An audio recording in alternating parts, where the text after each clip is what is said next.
ये कहानी उस शख्स की है जो 2016 में मेरे साथ एक प्राइवेट स्कूल में शिक्षक के रूप में काम करने के लिए जुड़ा था।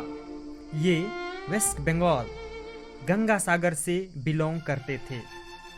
ये दास्तां एक दोस्ती की है। जैसे ही हम दोनों काम में लगे, अपनी ड्यूटी बहुत ही लगन से किए। एक वो दौर था जब सब सही चल रहा था। हम फ्री टाइम में एक साथ बहुत सारे एडवेंचर्स किया करते थे। लाइफ में चुनौतियां थे, पर मस्ती के पल भी कम नहीं थे। जीवन की गाड़ी अपनी पटरी पर ही थी कि अचानक एक दिन हमारे देश के प्रधानमंत्री ये घोषणा करते हैं, आज रात 12 बजे से पूरे देश में, ध्यान से सुनिए,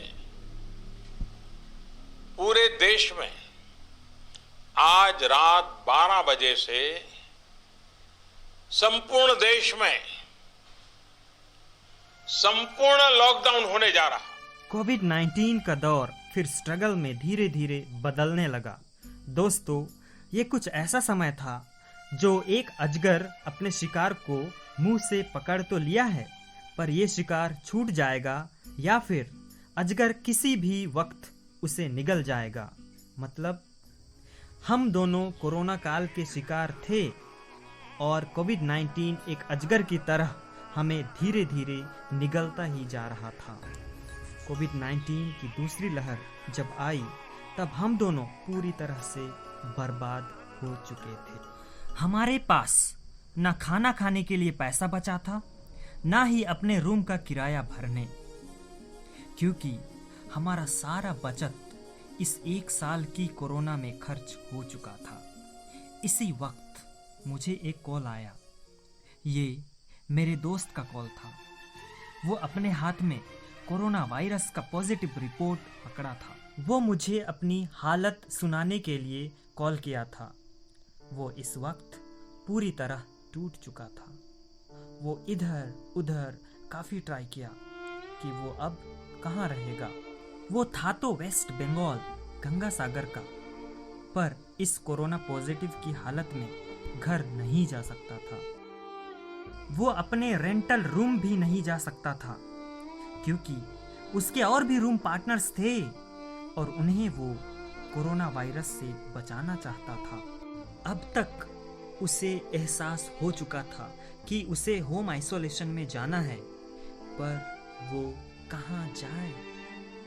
होम आइसोलेशन तो ठीक था, पर इस वक्त वो हॉस्पिटल से वापस रूम भी नहीं जा सकता था।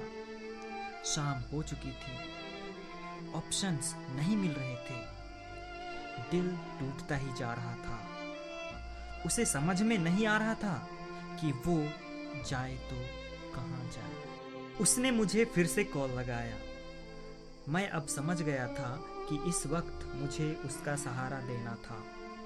इसलिए मैं अपना मन बनाया और दिल को मजबूत किया, और फिर मैं उसे अपने साथ ले गया। हम दोनों एक साथ पूरी रात थे। फिर जब दूसरे दिन मुझे एक कॉल फिर से आया, तब मुझे एहसास हुआ कि हम दोनों अपने गांव और घर से कोसों दूर काम करने आए थे। और फिर वहां के निवासियों को कोरोना पॉजिटिव का पता चला। हमारे गांव में कोई कोरोना पेशेंट आ गया है। हमारे गांव में चलो। इस वजह से हमें वो जगह छोड़कर भागना पड़ा। हमें डर था कि कोरोना से हम कैसे बचें। दूसरी तरफ हमें इस बात का भी डर था कि हम उस जगह में परदेशी थे। कौन कब हमसे कैसा बर्ताव करेगा, ये पता नहीं। बहुत कॉल करने के बाद एक दोस्त हमें जगह दे दिया। मेरा दोस्त वहाँ 15 दिनों तक होम आइसोलेशन में था। उसके बाद मेरा दोस्त फिर से कोरोना टेस्ट कराया। 15 दिनों के होम आइसोलेशन के बाद उसका रिपोर्ट नेगेटिव था। थैंक गॉड इस बार मेरा दोस्त कोरोना से बाहर था। मैं इनके साथ साथ रहने के बाद डर गया था कि मुझे कोरोना ना हो जाए। अपनी तो परवाह नहीं, पर मेरी वजह से और किसी को कोरोना ना हो जाए, ये डर मुझे खाए जा रहा था। इसलिए मैंने 4 दिनों के अंतराल में 2 बार कोरोना टेस्ट कराया, पर थैंक गॉड मैं बच गया। मेरा कोरोना टेस्ट रिपोर्ट नेगेटिव था।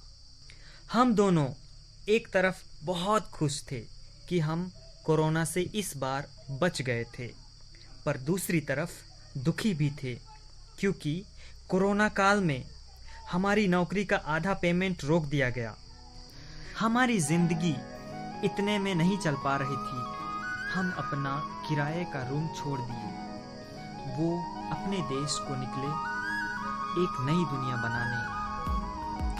मैंने उन्हें गुड बाय कहा, फिर अपनी दुनिया रचने के लिए मैं भी निकल पड़ा।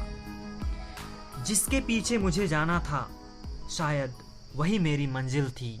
इस कहानी से हमें ये सीख मिलती है कि सही में जब हम किसी की ज़रूरत के समय साथ देते हैं तो हमारे साथ बुरे वक्त में कोई ना कोई रास्ता ज़रूर निकलता है।